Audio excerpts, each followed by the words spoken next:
నేను యేసుప్రభు అంటే తెలియని ప్రజల నుంచి రక్షించబడ్డాను. అంటే మా పూర్వీకుల్లో ఎవరు యేసుప్రభు నమ్ముకుని లేరు. మా తరం నుంచి మేము యేసుప్రభు నమ్ముకున్నాం.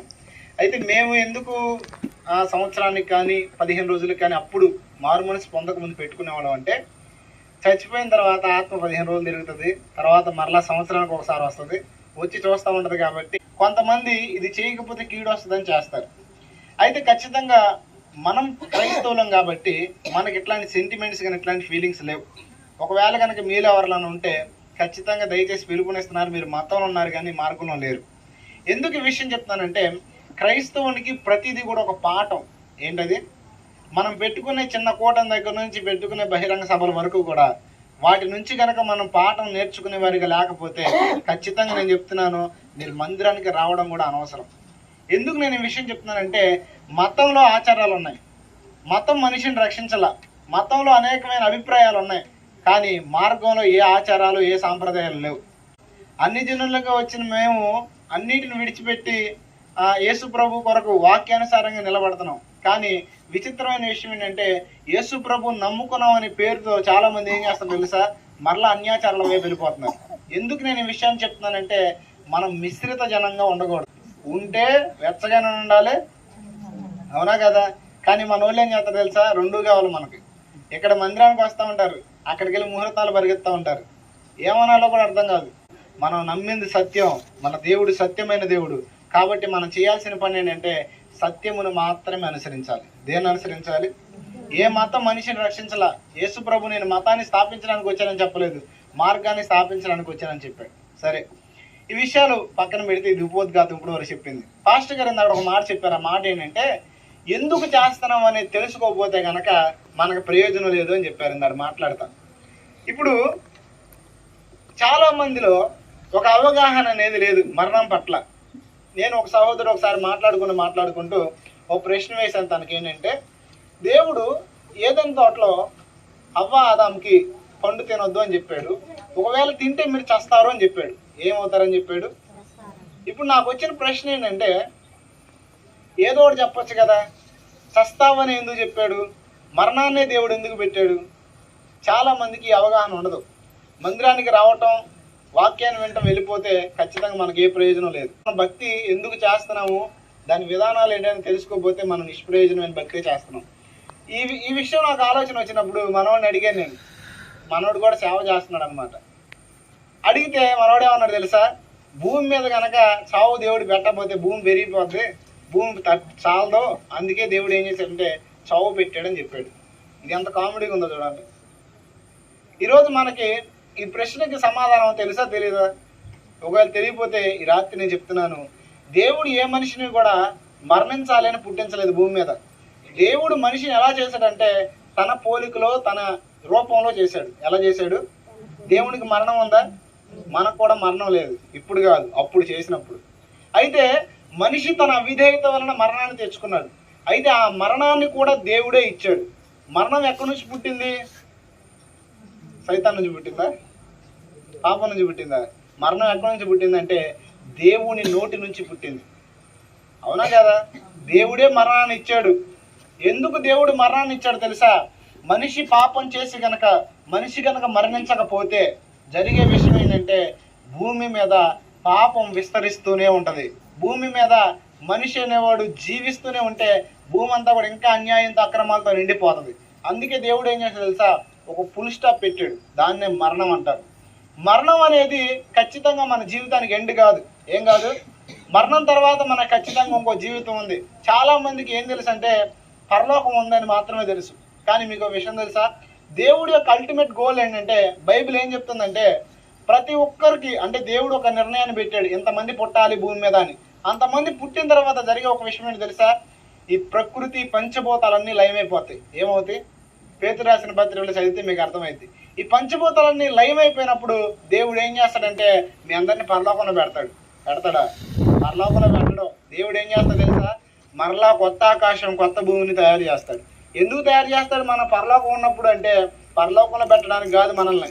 మరలా తిరిగి దేవుడు ఏం చేస్తాడంటే కొత్త ఆకాశంలో కొత్త భూమిలో మనల్ని పెడతాడు.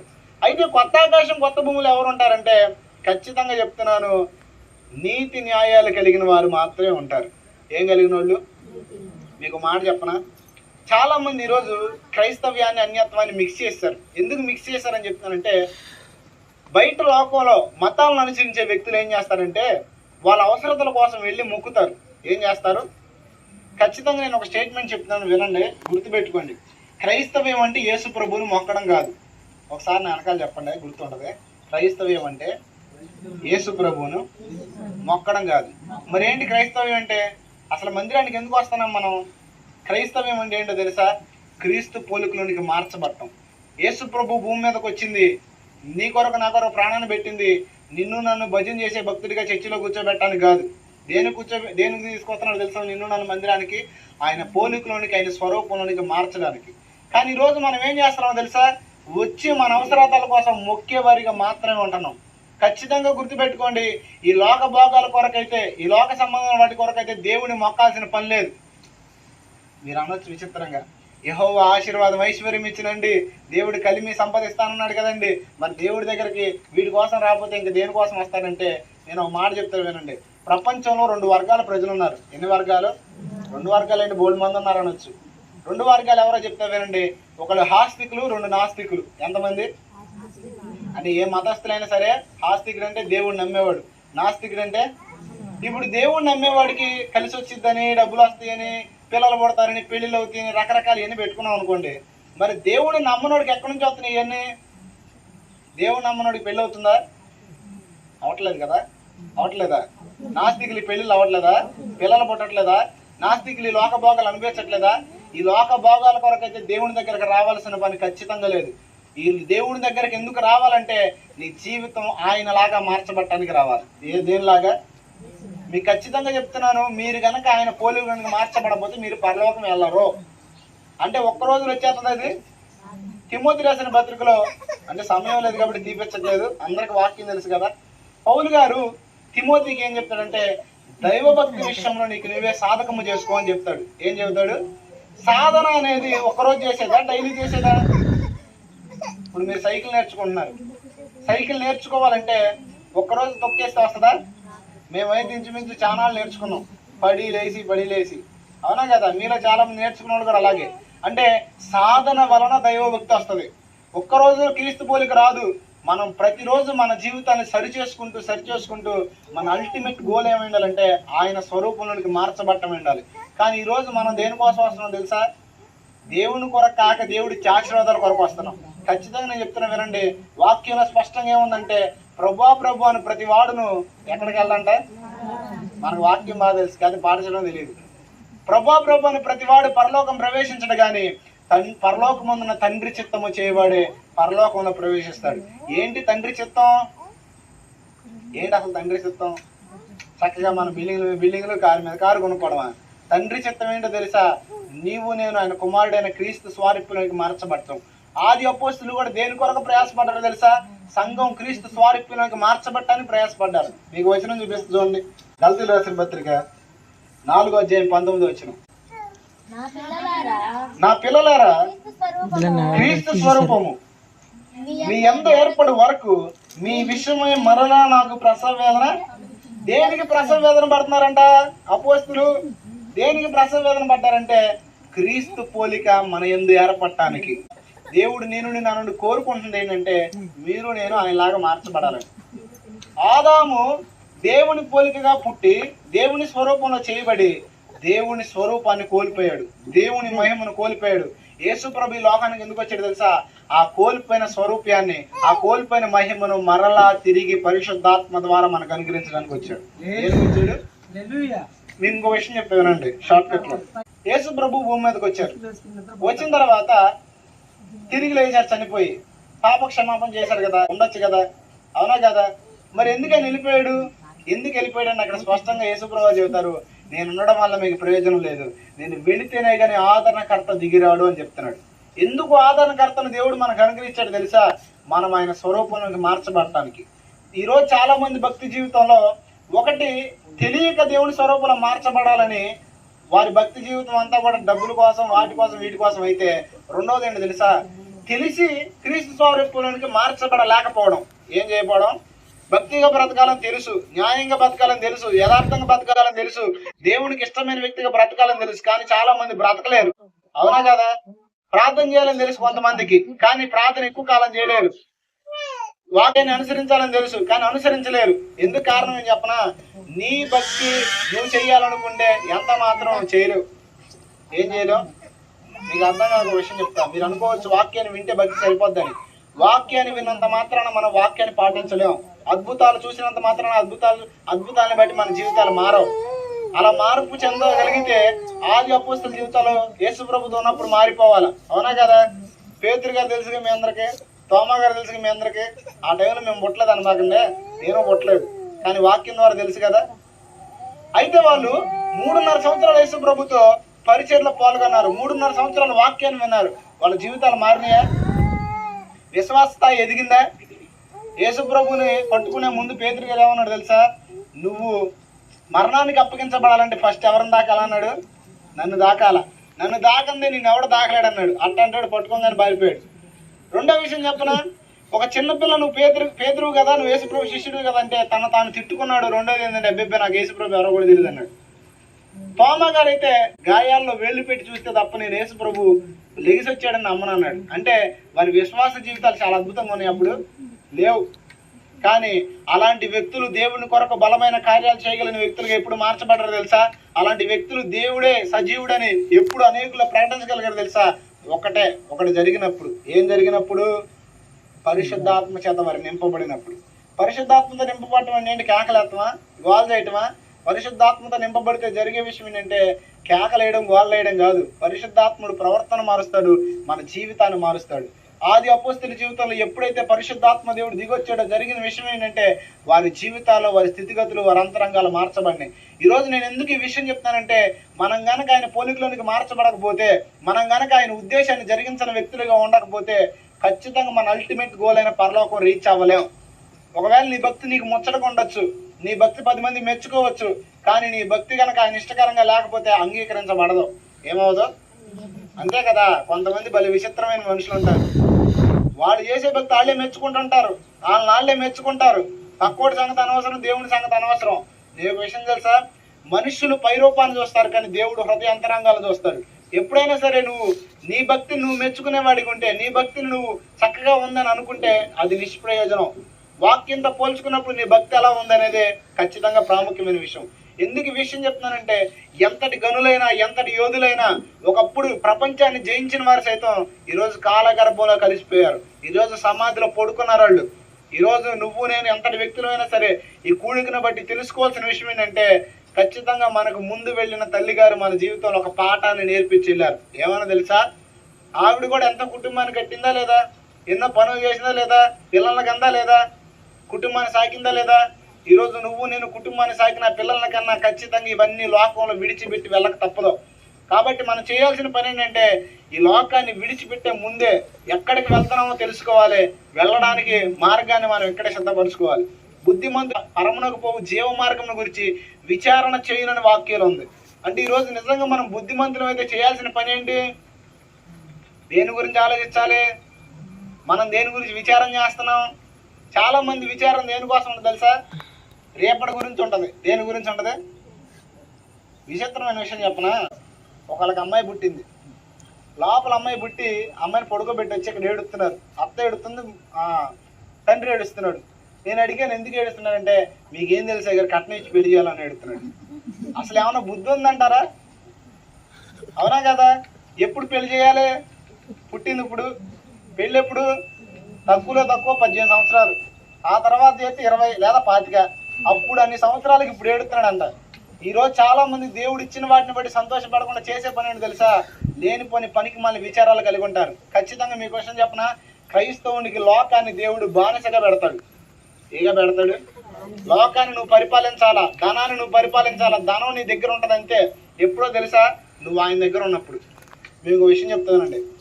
మత్తయి సువార్త 6వ అధ్యాయంలో రాయబడింది. ఏం రాయబడిందంటే, ఆకాశ పక్షులు చూడండి, అవి విత్తవు, కోయవు. కింద ఏమంటాడు తెలుసు యేసు ప్రభు? ఏమంటాడంటే, అన్ని జనులు వీటి విషయమై చింతిస్తారంట. ఏటి విషయమై? వస్త్రాన్ని గురించి, రేపటి గురించి. కానీ అక్కడ రాయబడింది ఏంటి తెలుసా? ఇవన్నీ కావాలి మీ పరలోకపు తండ్రి తెలుసు. అయితే ఇవన్నీ మీకు కావాలని మీరు ఏం చేయాలి? రోజు ప్రార్థన చేయాలి. ఫ్రిడ్జ్ల కూలర్ కోసం ప్రార్థన చేసే తల్లు ఉన్నారు ఇక్కడ, జాగ్రత్త. ప్రార్థన అనేది దీనికోసంగా చేయాల్సింది. అక్కడ స్పష్టంగా ఏమో యేసుప్రభు చెప్పాడంటే, మీరు మొదట నా నీతిని నా రాజ్యాన్ని వెతకండి, తర్వాత మీకు కావాల్సిన అనుగ్రహించబడి అన్నాడు. కానీ ఈరోజు మనం చేసే పని తెలుసా? అసలు చెప్పేది పక్కన పెట్టేసి మనం లేనిపోని వాటి కోసం వెతుకుతూ ఉంటాం. ఈరోజు మనం దేని కొరకు వెతుకుతున్నాం? ఖచ్చితంగా చెప్తున్నాను, బుద్ధిమంతుడైతే పరమునకు జీవ మార్గానికి వచ్చి విచారణ చేస్తారు. ఖచ్చితంగా మనం వెతకాల్సిందేంటి తెలుసా? ఆయన నీతిని రాజ్యాన్ని. చాలా మంది ప్రార్థన చేసేటప్పుడు ఏం ప్రార్థన చేస్తారు తెలుసా? తప్పు కనుకోకండి. చాలా మంది చేసే ప్రార్థన దేవుడు ఏమనుకుంటాడు తెలుసా? ఆపరా సోది అంటాడు. ఏమంటాడు? ఎందుకు నేను ఆపరా సోది అని చెబుతున్నానంటే, మన ప్రార్థన ఎప్పుడూ కూడా ఒకటై ఉండాలి. ఆ ప్రార్థన దైవ చిత్తానుసారమైంది ఉండాలి. ఏమై ఉండాలి? యేసు ప్రభు శిష్యులకి ప్రార్థన నేర్పించాడు. శిష్యులు అడిగారు ఒకరోజు, అయ్యా నాకు ప్రార్థన నేర్పునైనా అంటే, అప్పుడు యేసు ప్రభు ఏం ప్రార్థన నేర్పాడు? తండ్రి మాకు మంచి బిల్డింగ్ ఉన్నాయనా, ప్రభా మాకు డబ్బులు ఇవ్వయ్యా, ఒక చేపలు పడటానికి వెళ్తే బోళ్ళు చేపలు వచ్చేయాలన్నా అని ప్రార్థన నేర్పాడా? మనందరం చెబుతాం ఏంటది? పరలోకమందున్న తండ్రి నీ నామం, నీ రాజ్యం. అసలు ఇది ప్రార్థన అంటారా? కానీ దేవుని దృష్టిలో అదే ప్రార్థన. నీ రాజ్యం వచ్చిన గాక, నీ చిత్తం పరలోకం నెరవేర్చేట్టు భూమి యందు మా ద్వారా జరిగించబడిన గాక. ఆఖరిలో అనుదిన ఆహారం అన్నాడు. అంటే మీ ప్రార్థనలో మీ అంశాలు ఎక్కడ ఉండాలి? మొదట ఏముండాలి? కానీ మనం ఏం చేస్తాం తెలుసా? అసలు ఏం ఉండవు. ఎత్తుకోవడం అడుక్కుంటాం దేవుడిని బొచ్చి తీసుకెళ్ళి, నాకు ఇచ్చే అని. అందుకే మేము ఇవ్వట్లా. ఇంకోటి చెప్పనా? యాకోబు రాసిన పత్రికలు ఏముందో తెలుసా? మీరు అడుగుతున్నారు కానీ మీ భోగాల నిమిత్తం అడుగుతున్నారు కాబట్టి దేవుడు మీకేం ఇవ్వట్లేదు అని ఉంది. దేవుడు నీకు సర్వసమృద్ధి, లోకంలో కావలసిన ప్రతి అక్కరత ఎప్పుడు తీరుస్తాడంటే ఒకే ఒకటి నువ్వు చేసినప్పుడు. అదేంటి తెలుసా? ఆయన నీతినైన రాజ్యాన్ని వెతికినప్పుడు. మీలో మారు మనసు పొందిన వాళ్ళు ఎంతమంది అన్నారో తెలియదు, బాప్తిసం పొందిన వాళ్ళు ఎంతమంది అన్నారో నాకు తెలియదు. ఒకవేళ నేను చెప్తున్నాను, మారు మనసు పొంది బాప్తిసం పొందిన వారు ఏమైనా ఉంటే ఖచ్చితంగా ఈ రాత్రి ప్రభు మీతో మాట్లాడుతున్నాడు. మీ జీవితాన్ని సరి చేసుకోండి. ఎందుకో చెప్పనా? మీరు అసలు మారు మనసు పొంది బాప్తిసం పొందకపోతే దేవుని పిల్లలే కాదు. చర్చికి వెళ్ళి ప్రార్థన చేసి నాకు ఎందుకు ఇవ్వని అడిగే అర్హత లేదు మీకు. అవునా కదా? ఇప్పుడు మీకు అర్థం కాదని చెప్తాను. 2 నిమిషాలు ముగిచేస్తానే. ఇప్పుడు మీరు మీ పిల్లలకి ఇచ్చినంత స్వేచ్ఛగా పక్క పిల్లలకి ఇస్తారా? పోనీ పక్కింటి వాళ్ళు మీ పిల్లలు అడిగినంత స్వేచ్ఛగా అడగలుగుతారా? అసలు మీరు దేవుని పిల్లలుగా మార్చబడాలంటే మీరు నమ్మి బాప్తిసం పొందాలా. తన నామాన్ని అందరూ అంగీకరిస్తారు, వారు దేవుని పిల్లలు అవడానికి అధికారం ఇస్తారని యేసు ప్రభు చెప్పాడు. కానీ మనం ఏం చేస్తాం తెలుసా? మనం బాప్తిసం తీసుకోం, మందిరానికి వెళ్తాం, ఇచ్చే అంటాం. దేవుడు ఎవడో. ఇంకో విషయం చెప్పనా? అసలు దేవుడు మీకు ఎందుకు ఇవ్వాలి చెప్పండి? చాలా మంది నాకు ఎందుకు ఇవ్వని దేవుడిని అడుగుతారు కదా. నేను తిరిగి క్వశ్చన్ చేస్తున్నాను, దేవుడు మీకు ఎందుకు ఇవ్వాలి? ఖచ్చితంగా గుర్తుపెట్టుకోండి, మీరు నమ్మి మారు మనసు పొంది బాప్తిసం పొందినప్పుడు జరిగే విషయం ఏంటంటే, మీరు క్రీస్తు పోలికకి మార్చబడడానికి ఒక మార్గాన్ని ఏర్పాటు చేసుకున్నారు. ఏం చేశారు? బాప్తిసం మీన్స్ ఏంటో చెప్పనా? అది భూతత్వంలో పెట్టి చూసేది ఏమి కాదు. బాప్తిసం అంటే ఏంటంటే, ఒక మనిషి మారు మనసు పొందక ముందు లోకం అధికారం కింద ఉంటాడు, తన హృదయం దాన్ని పరిపాలిస్తుంది. ఎప్పుడైతే ఒక మనిషి బాప్తిసం పొందుతాడో జరిగేది ఏంటంటే, ప్రభా నా హృదయం యొక్క పరిపాలన నాకొద్దు, లోకం యొక్క పరిపాలన నాకొద్దు, అపవాది పరిపాలన నాకొద్దు, నువ్వు నన్ను పరిపాలించని దేవునికి అప్పగించుకోవడం బాప్తిసం. ఈ సత్యం అర్థం కాక చాలా మంది బాప్తిసం అంటే ఏదో అనుకుంటారు. అర్థమైందని నేను చెప్పింది? ఇంతకంటే తెలుగులో క్లారిటీగా చెప్పడం నాకైతే చేత కాదు. ఖచ్చితంగా చెప్తున్నాను, మన జీవితంలో మనం మారు మనసు పొందేవారంగా ఉందాం, బాప్తిసం ఉందాం, క్రీస్తు పోలికలను మనం మార్చబట్టడానికి ప్రయత్నం చేద్దాం. ఏం చేద్దాం? లేదండి నేను చర్చికి వెళ్తానండి, భజన చేస్తానంటే మేము క్లారిటీ ఇస్తున్నానండి. ఎవరైతే బాప్తిసం పొందరో వారు అపవాద అధికారం కింద ఉన్నారు. కావాలంటే మీకు తెలుసుకోవాలంటే ఇంట్రెస్ట్ ఉంటే రండి, తర్వాత మీకు చూపిస్తా వాక్యాలు. బాప్తిసం ఒకసారి నేను చెప్పండి. బాప్తిసం పొందని వారు, ఈ ఊర్లో చాలా తక్కువ మందికి వాయిస్ ఉన్నట్టుంది. పొలాల్లో ఇళ్లలో అయితే బాగా దొరుకుతారు, భర్తల మీద భార్యల మీద కదా. చూడండి, బాప్తిసం పొందిన వారు చెప్పండి. బాప్తిసం పొందిన వారు హృదయం యొక్క అపవాది యొక్క అధికారం కింద ఉన్నారు. ఇప్పుడు చచ్చిపోతే ఎక్కడికి వెళ్తారు? సింపుల్. అపవాది అధికారం కింద ఉన్నాడు ఎక్కడికి వెళ్తాడు? అపవాదికి నియమించబడిన నరకాగ్నిగుండానికి వెళ్తాడు. దేవుని అధికారాన్ని ఒప్పుకున్నాడు ఎక్కడికి వెళ్తాడు? సింపుల్. అర్థమైంది కదా? ఖచ్చితంగా ఈ రాత్రి పిలుపునిస్తున్నాను. పిలుపు ఏంటంటే, మారు మనసు ఉందా నీకు? ఒకవేళ లేకపోతే ఈ రాత్రి దేవుడు నీకు అవకాశం ఇస్తున్నాడు. నమ్మి బాప్తిసం పొందడానికి సంవత్సరాలు అవసరంలా. మారు మనసు పొందితే ఆ క్షణమే మనం బాప్తిసం పొందడానికి అర్హులమయ్యాం. ఖచ్చితంగా దేవుడు ఆయన మన కొరకు ఎందుకు భూమి మీదకి వచ్చాడంటే, మనం ఆయన వలె మార్చబట్టడానికి. ఎవరి వలె? దేవుడు తన ఆత్మను మనకు ఎందుకు అనుగ్రహించాడు? ఆయన వలె మార్చడానికి మనల్ని. ఎవరి వలె? ఆయన వలె. కాబట్టి ఖచ్చితంగా ఆయన చేసిన త్యాగాన్ని గ్రహిద్దాం. ఆయన ఆత్మ ప్రసన్నతను ప్రతిరోజు అడుగుదాం. పరిశుద్ధాత్మను దేవుడు ఎలా ఇస్తాడంటే సింపుల్ ఏం లేదు, అడగితే ఇస్తాడు. వాక్యంలో స్పష్టంగా దేవుడు ఏం చెప్పాడంటే, అడుగు ప్రతివానికి నీ పరిశుద్ధాత్మను ఎంతో నిత్యముగా ఆయన అనుగ్రహిస్తానన్నాడు. కాబట్టి ఖచ్చితంగా మనం పరిశుద్ధాత్మ సహాయాన్ని అడుగుదాం. మన జీవితాలను అనుదినం సరి చేసుకుందాం ఖచ్చితంగా. ఎందుకంటే మనం మన్ను కాబట్టి మరలా మన దేహం మన్నులోకి వెళ్ళిపోద్ది, ఆత్మ అనుగ్రహించిన దేవుని దగ్గరికి వెళ్ళిద్ది. అది ఎప్పుడు వెళ్ళిద్ది అంటే మారు మనసు పొంది మనం క్రీస్తుని సొంత రక్షణ అంగీకరించినప్పుడు. కాబట్టి మన జీవితాన్ని సరి చేసుకుని వాక్యానుసారంగా మనం అడుగుదాం. దేవుడి మాటలు మీలో ఫలింపజేయను గాక. ఆమేన్. మరలా సమయాన్ని నేను దైవ సేవకురాలకు అప్పగిస్తున్నాను.